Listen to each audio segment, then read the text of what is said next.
All right, folks, we're ready. Good evening. This is the regular meeting of the Planning Commission of the City of Desert Hot Springs for Tuesday, February 11th, 2025. And let's start with a call to order and swearing in of planning commissioners.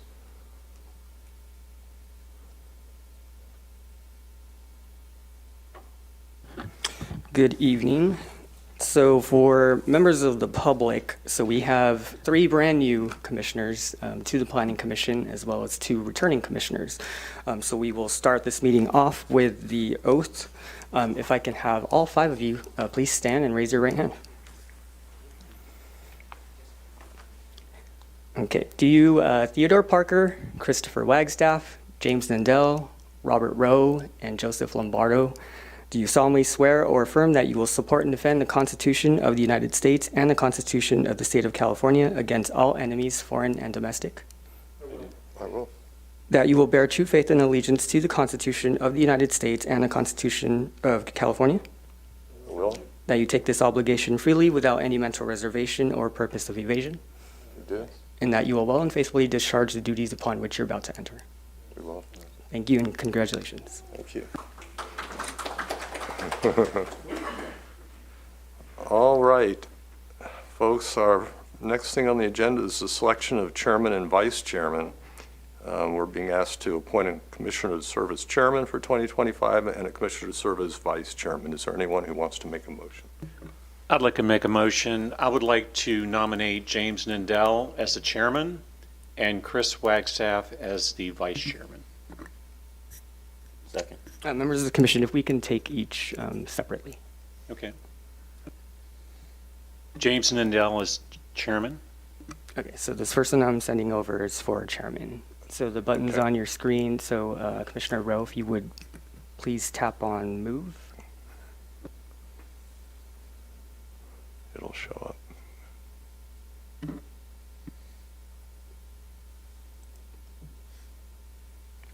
One second, sorry, technical difficulties.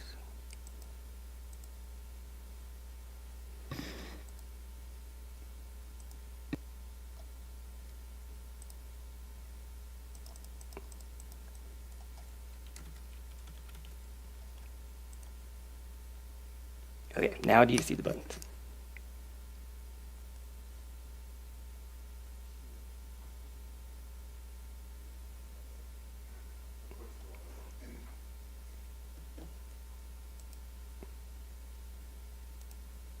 Okay, so that was Commissioner Rowe, and then is there a second?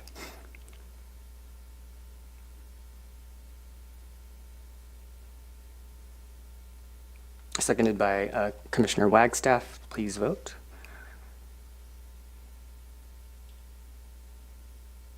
Commissioner Parker.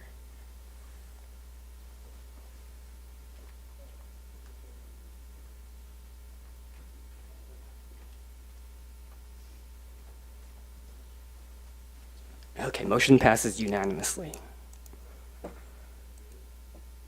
Thank you. All right, Pledge of Allegiance. Oh, I'm sorry, Mr. Chair. Yes. The Vice Chair.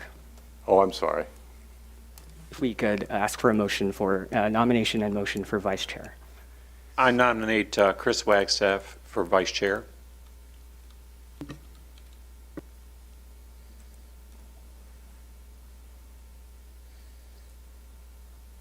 so you hit move. Okay, is there a second? Second. Yeah. Okay, so you push second. Nothing's coming up. I could do that on my end. Okay. Okay, please vote.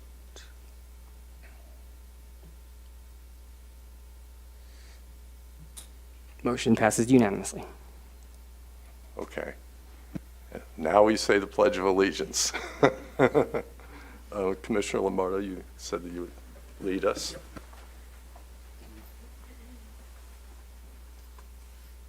Pledge allegiance to the flag of the United States of America and to the republic for which it stands, one nation, under God, indivisible, with liberty and justice for all. All right. All right, so we need to approve the agenda. We need a motion approving the agenda and a second. Does anyone want to move to approve the agenda? I motion to approve the agenda. All right, we have a second. Second. You have to hit move.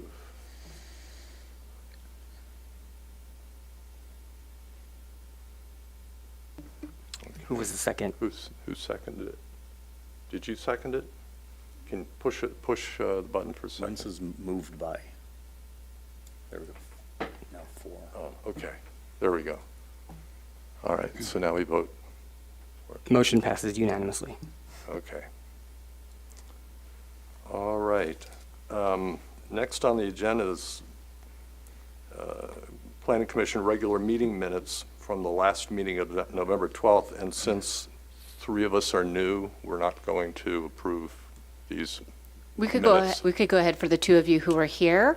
The minutes do need to be approved eventually, so it would just be the 2 of you to vote, and that would be absolutely fine for the approval of minutes. Okay. Then I make a motion to approve the minutes. What was that? I'm sorry? Then I make a motion? Does Chris make a motion to approve the Yeah, minutes? just make a motion to approve, second, Okay. and then honestly, it's just the 2 of you voting, Okay, all right. and with 3 abstentions. Okay. So you made a motion to approve, and I'm going to second it? Okay, once it shows up. It's a weird one. Yeah, okay.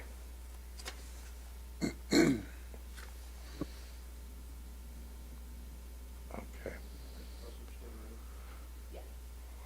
Okay, so we've approved the minutes. The next thing on the agenda is public comments. All right, at this time pursuant to the Brown Act, any person may comment on matters of general interest within the subject matter jurisdiction of the Planning Commission not listed on the agenda. Does anyone have any comments? I do not have any speaker cards, Mr. No Chair. speaker cards? Okay. Then we will then move to the administrative calendar. This is probably the world's record for fastest meeting. Administrative calendar and Planning Commissioner orientation. I turn this over to Gerald, right? Thank you, Mr. Chair. So Jennifer and I are going to tag team on this. So again, my name is Gerald Soriano. I'm the city clerk. I've been with the city for about 17 years. And Jen, I think just as long, right? 12 years. Okay. So I'm going to start off with just some basic information about the city that you probably already know. So the city of Desert Hot Springs is a charter city. And what that means is, so charter cities operate under its own charter, sort of like a constitution rather than general law. So to an extent, and I think Jen would agree with me on this, to an extent, charter cities have the ability to govern independently on municipal affairs, allowing more local control and flexibility compared to general law cities that follow the state's legal framework.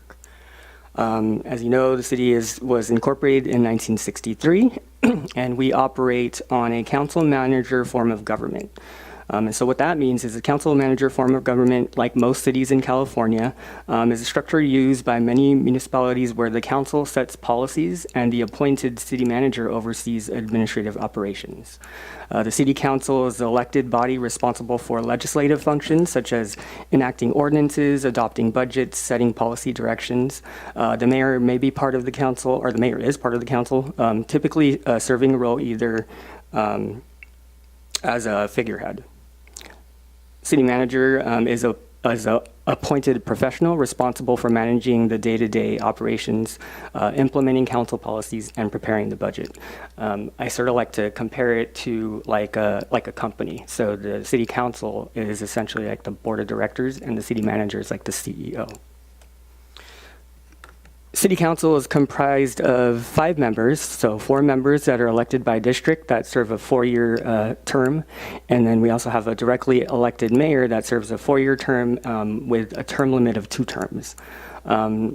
Mayor pro tem, or otherwise known as vice mayor, is rotated annually amongst the city council in December. And then as far as elections go, so our general municipal elections are held in November of even-numbered years.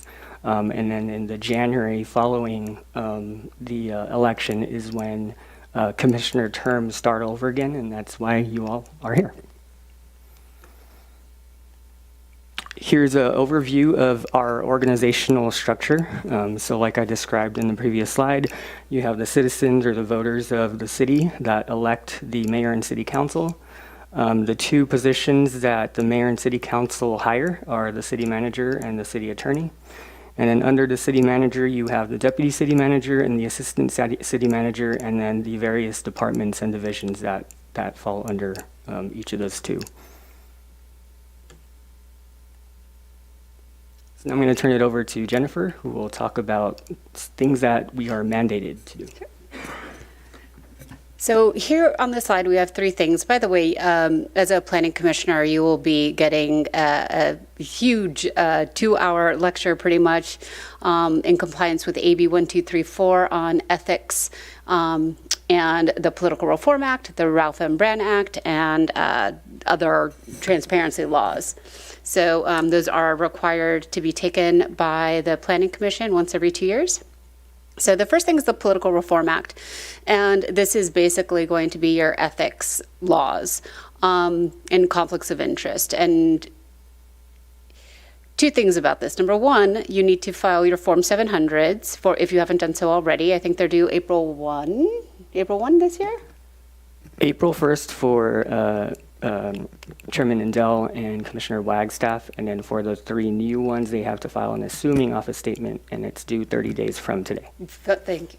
So your Form 700s are a pretty much it's you could always ask Gerald or myself if you have questions filling it out. Sometimes, in my opinion, it's not exactly the easiest, but basically you have to put various things on there in terms of what your primary source of income is, whether or not you have any assets, you're leasing homes in the city of Desert Hot Springs, you own homes in the city of Desert Hot Springs, and basically all of that is really to decide, okay, these are your income streams.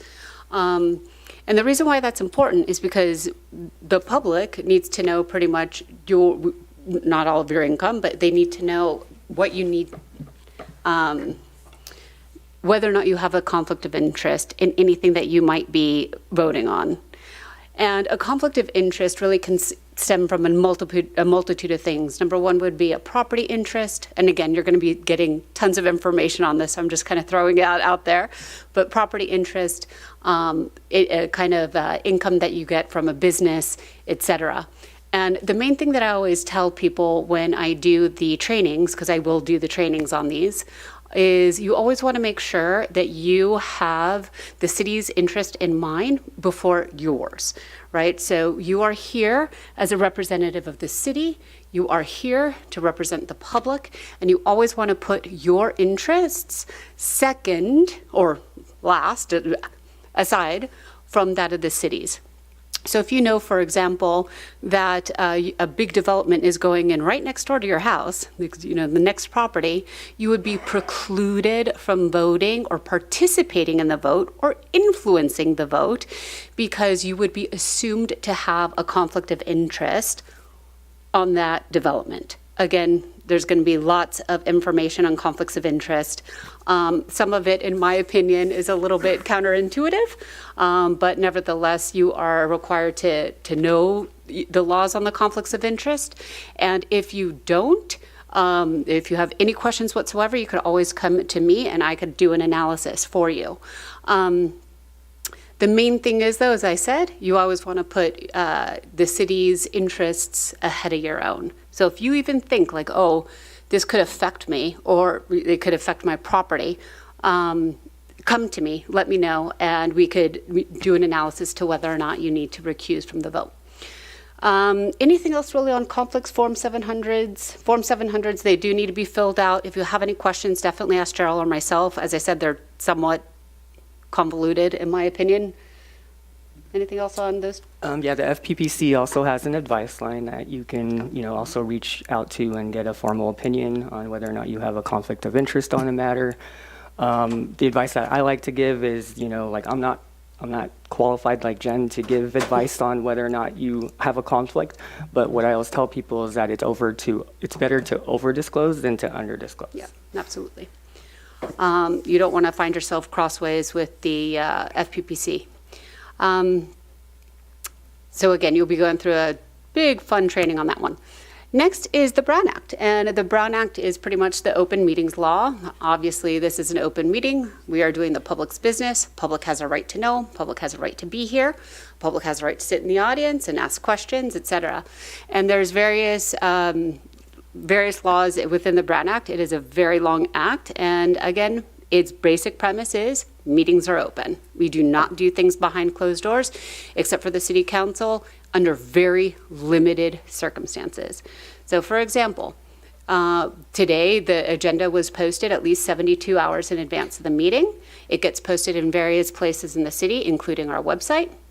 And if something doesn't make the agenda, if it's not posted on the agenda, except for very few circumstances, which are some exceptions, we cannot talk about it. We cannot discuss it. We cannot make a decision on that. So our what are called regular meetings, the agenda needs to be posted 72 hours in advance, and the public has a right to come, comment, discuss, etc. There are things called special meetings. Special meetings require 24 hours notice, advance notice, and we do have those every now and again. We've had them even here in the Planning Commission when we were going through all of the zone code updates. We had several special meetings. We were pretty much needed to get that zoning code update done in a relatively short time period, as a few council members may remember, so we did have special meetings. And then there are another kind of meeting called an emergency meeting, which requires 1 hour notice. And we did have a few of those actually during the pandemic. Those hardly ever happen, but they do happen every now and again, and really, truly in dire circumstances, like a true emergency. With the Brown Act, the most important thing is that because all meetings happen in public, we got to be really, really careful about not violating the Brown Act and not having a concurrence of 3 or more council members outside of a noticed meeting. And so I always encourage city council members, planning commissioners, not to really talk about business outside of a regularly noticed meeting, because it could run afoul of the Brown Act. Again, we will go head first into the Brown Act a lot more during the ethics training. And you've heard me talk about the ethics training. Do you want to say anything else on the Brown Act? Did I get pretty much? Can you talk about like serial meetings? Sure. Okay, so a serial meeting is something where it's kind of alluded to, where let's say two commissioners talk about something over lunch, didn't really think anything of it. Oh yeah, this so-and-so is going to come in with this kind of development. And then all of a sudden, those two people talk to, one of those persons talk to a third council member, and all of a sudden you have this kind of meeting that nobody really knew about in a serial-like fashion unknowingly. Nobody meant to do it, but all of a sudden now we could have a violation of the Brown Act, because meetings really are to be open and in public. So again, I would just, if you have any questions about, whether or not you could talk about anything, definitely let me know. But on a general level, you really don't want to talk about things within your jurisdiction I would advise even any members of the Planning Commission. Decisions really are to be made open and public. And lastly, you have state mandated ethics training. Yay! So that is the 2-hour ethics training. I generally do it. Sometimes we invite other members from other jurisdictions to come. You can do it online. I think Cal Cities might even have some training sessions as well. The one that I do, I'm a little bit biased. I kind of like it just because we do it kind of in a very kind of close quarters, so you could have a lot of questions and answers. I also provide a lot of examples because, again, sometimes, in my opinion, the ethics can get a little convoluted. But I always tell people, as I said, You want to put you want to put the city's interest really before your own, because we're talking about, public monies, we're talking about public issues. That's why you're here, is to serve the public. And so in my welcome emails to you all, so I did provide a link to the FPPC's version of ethics training. So you're welcome to do that on your own, or I'll get with Jen and we'll coordinate a in-person ethics training that you can also wait for.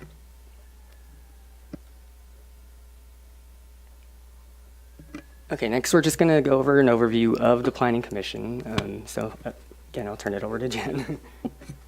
So the Planning Commission, I'm biased, I love this body.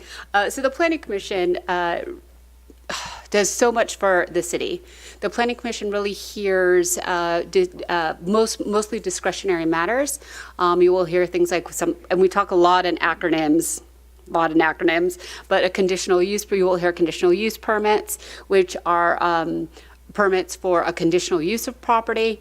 You will hear specific plans, general plans, variances, all these great, fun, wonderful planning terms. But basically, you are going to get a chance to hear all of the development not all of them, but several development applications in the city that require discretionary review. You are a discretionary body. It's not like, which is very different than going to the over-the-counter administrative permit, let's say for a roof permit or something like that. Those things you won't hear. Those are ministerial in nature. They go to staff. But for some of the more, I would say big, and Travis, you guys could correct me, but some of the more big, fun developments, you will hear those and you will make a decision on those. And there are several times, sometimes the final decision will rest with the Planning Commission, like on a conditional use permit. And sometimes the decision will be a recommendation to the City Council. And those happen in legislative matters such as specific plan amendments, general plan amendments, and ordinances. So we also do a lot, this city is very active with the zoning code and our ordinances and what we put forth with the Planning Commission. And again, you would be a recommendation to the City Council. That is truly a living document. So that's pretty much the role. It is, I will get into, when we go into a little bit of the public hearing process, I'll get in a little bit deeper into your role, but that's the overall role of the Planning Commission. Do you have any questions for us at this point? No? Okay. So I'll cover the next item, which is attendance. I know I mentioned it also in my welcome email, but I'm going to go ahead and just read what the municipal code says as far as attendance. So a commission member may request advance permission from the city clerk to be absent at one or more regular or special meetings due to extenuating circumstances, and or may request the city clerk to excuse an absence after the fact where such extenuating circumstances prevented the member from seeking advance permission to be absent. If such permission or excuse is granted by the city clerk, the absence shall not be counted towards limitations.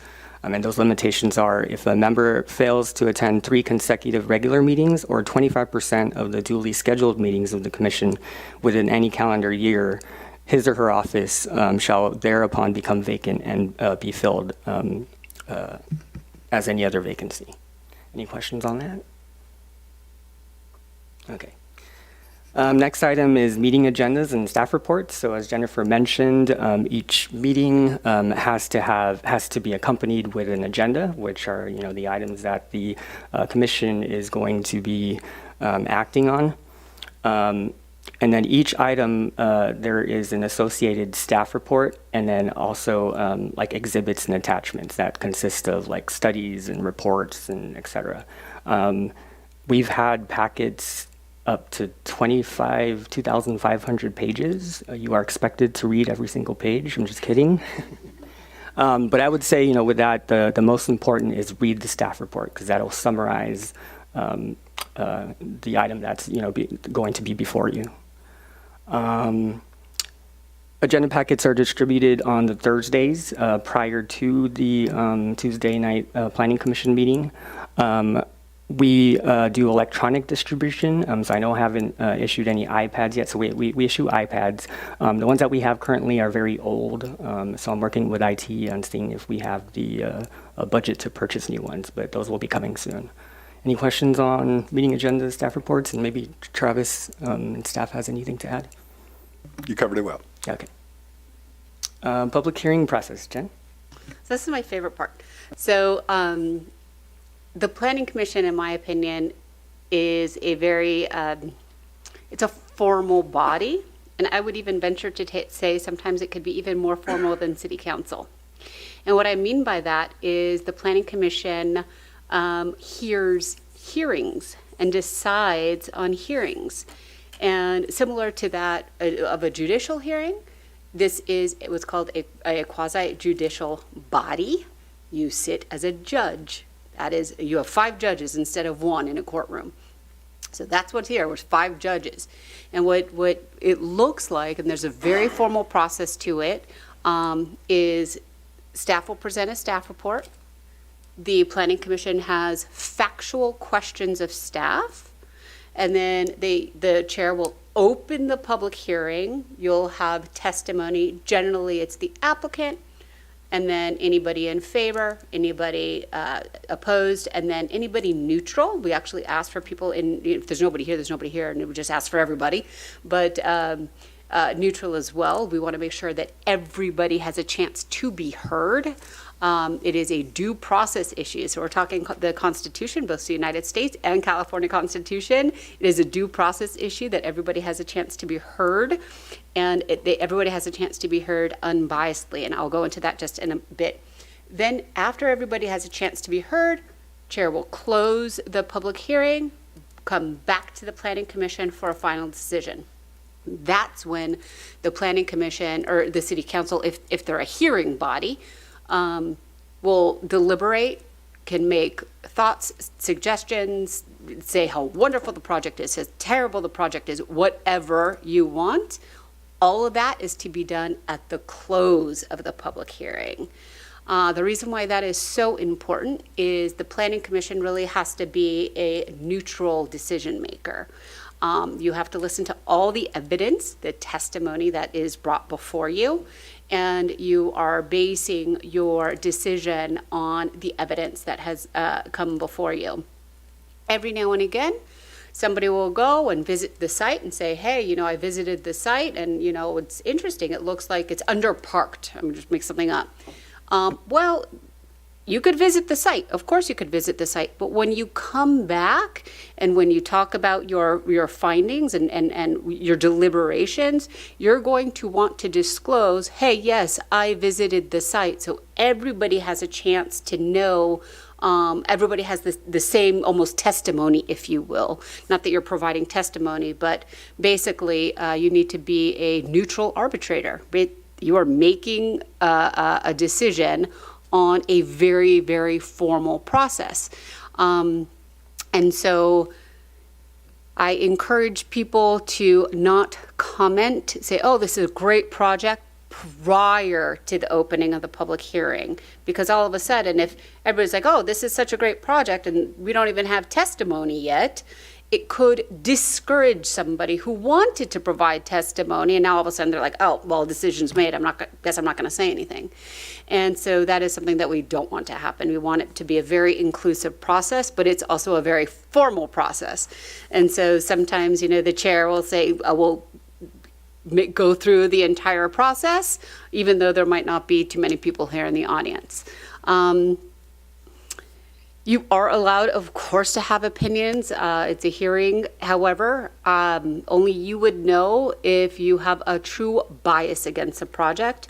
And I go into biases along in the ethics training as well.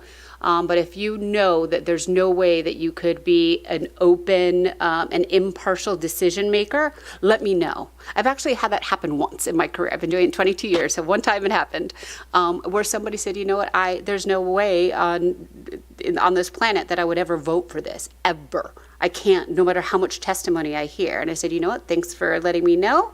And he recused, and that was the end of that, and we did it with 4 people. But again, everybody has a right to an open and impartial hearing. And that is why I think the Planning Commission, it's very formal and has just an incredible role in the city. Jennifer, did you want to say anything about ex parte meetings, like with a developer on the side or even with a community group on the I side? can't remember if we have, do we have an ordinance against that? I can't remember.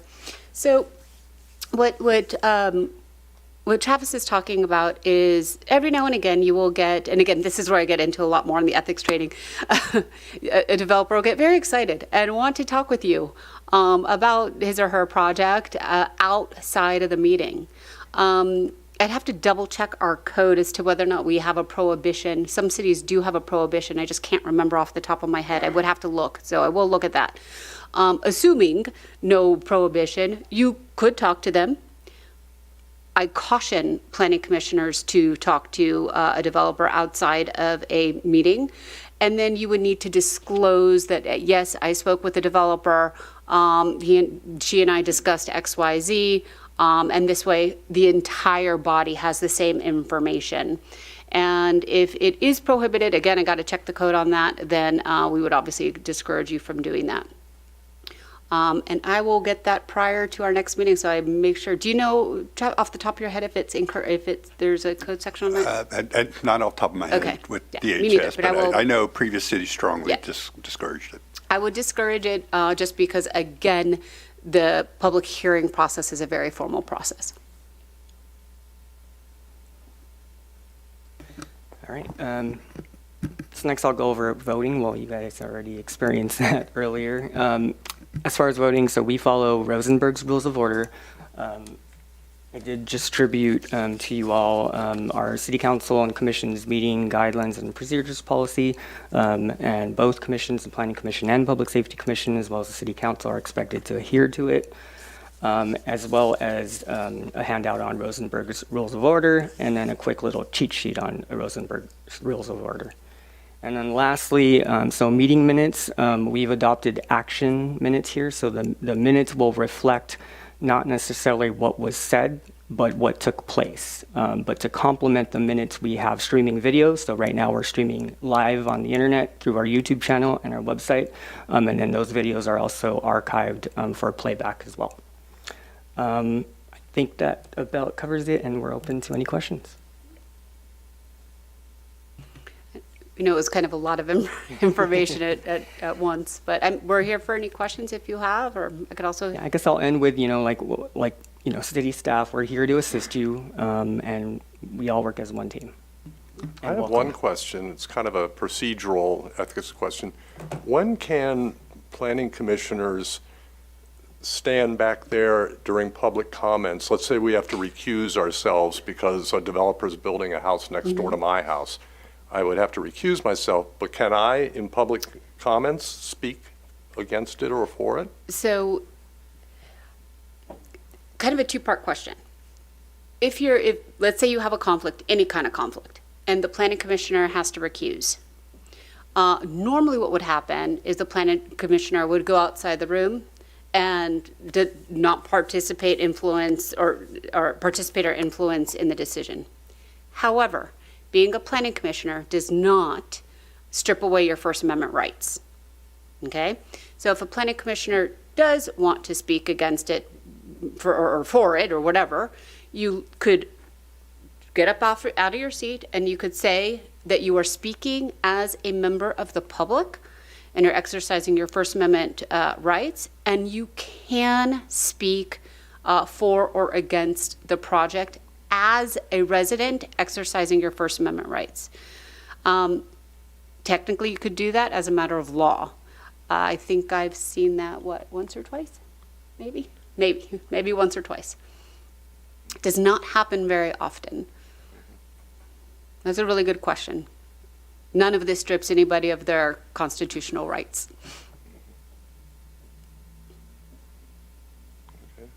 Anything else? Hi, everybody. I have one comment real quick. Some of you guys may know me. I'm Danny Boros. I'm the Assistant City Manager. I'm also a City Engineer. I just want to welcome you guys. Welcome to our team. So excited to start a new year, new planning commissioners. So one comment I just want to say is we're here to help. sometimes the agenda packets are going to be 4,000 pages long. Thank you very much, Travis. But doesn't mean you have to read 4,000 pages. Look at the ones, look at the staff reports, pay attention to the main projects, and please, please, please meet with staff. Staff's the one that has all the information. Of course, we don't write the staff reports, or we do write the staff reports, but we have consultants that work on all the detail items. So write down all the questions and please meet with staff. We meet with staff right before the Planning Commission meetings. They're able to answer all the questions, so you're completely 100% understand the projects or whatever's in front of you for that meeting. We've had in the past where some planning commissioners did not want to, and it does create a little bit like what can we help you? So we're here to help. That's my whole point of the story, is we're here to help. Anything that you guys have any questions, please reach out to our staff. We have staff who are capable of answering all those questions beforehand. But thank you, and welcome again. Thank you. Okay. Just a personal comment for those of you who don't know Jennifer Mizrahi. She's a gift from God, first of all. She saves us. She protects us as commissioners, and she protects the city and saves the city, and there's nothing you can't ask her that she won't give you an answer to quickly.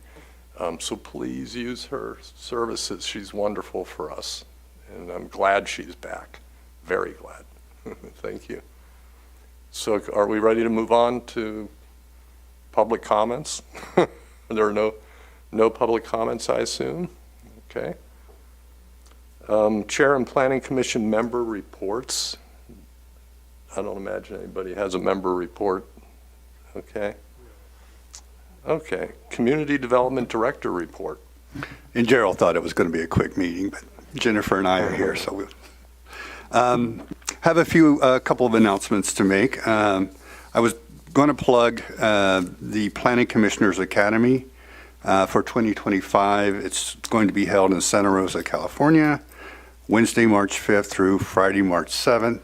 Gerald informs me that the registration is sold out, I guess, but there is a wait list, so we can still get you on the wait list. So if you're interested in it, see Gerald.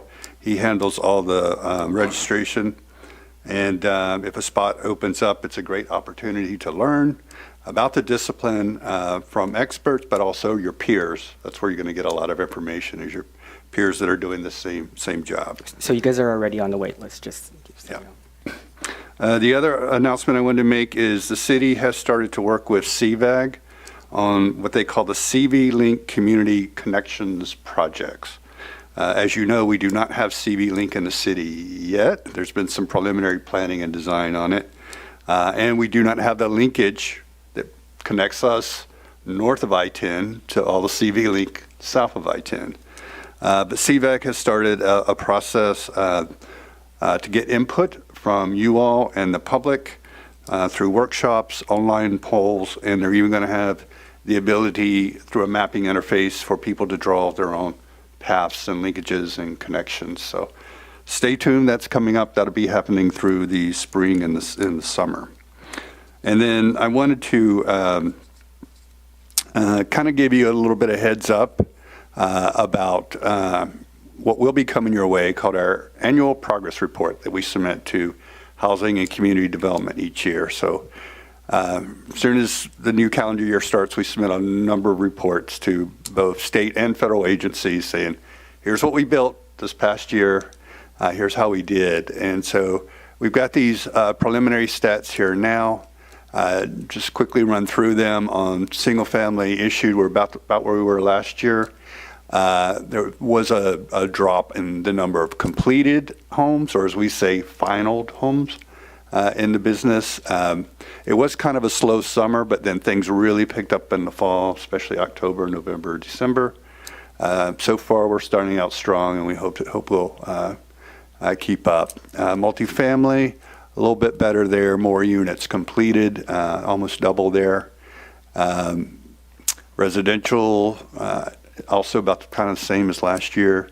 A bump in ADUs, so we are seeing more accessory dwelling units in the city that have been issued as well as completed. And if you're not aware, the city has what we call pre-approved ADU designs that the city invested in. And so even if you don't have the money to go out and hire an architect and all of that, we do have the pre-approved ADU plans available for the public.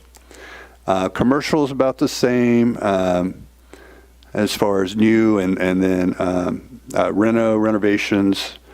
Industrial is about the same.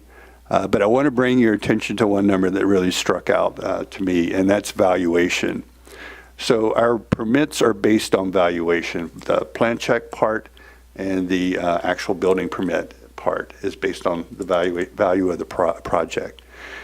And so this past year, we had a big jump in valuation from 5.6 million in 2023 to 80.4 million.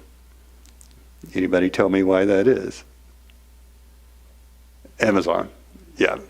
So Amazon alone, the valuation for just the building alone, not the tenant improvements and all the equipment, all, is at least 75 million. Scroll all the way down to the bottom. Bottom line is our total valuation jumped from 94.6 million to 179.5 million. So quite a big jump for the city. And then finally, what I wanted to do is close with, I should have done this at the beginning, but I'm also obviously welcome as well, and introduce our planning staff here. We have Patricia Villagomez. She is our principal planner, and Patricia's been with us 8 years. And then Ava Laura, our newest staff member, and she's our assistant planner, and she's been with us 3 months. 3 months. So you'll be seeing a lot of these ladies over the next 2 years as we bring a lot of cases forward. I've talked to most of you individually, but we'll talk to everyone. But we have seen kind of the entitlement projects come in phases, right, in waves. And we saw a bit of a drop in applications in the fall, but we're now seeing a lot of applications coming in. So there will be some very exciting projects coming your way. New housing projects, including affordable housing projects, new commercial development, and including new logistics projects are all coming your way. So we may have some light meetings, and we may cancel a couple meetings in the spring based on the timing. But there should be a very busy summer and a very busy fall. So anyway, welcome, and we look forward to working with you all.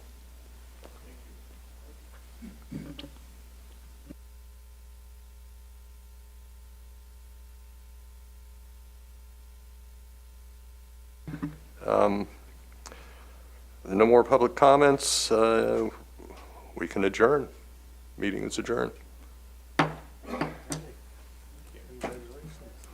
Thanks.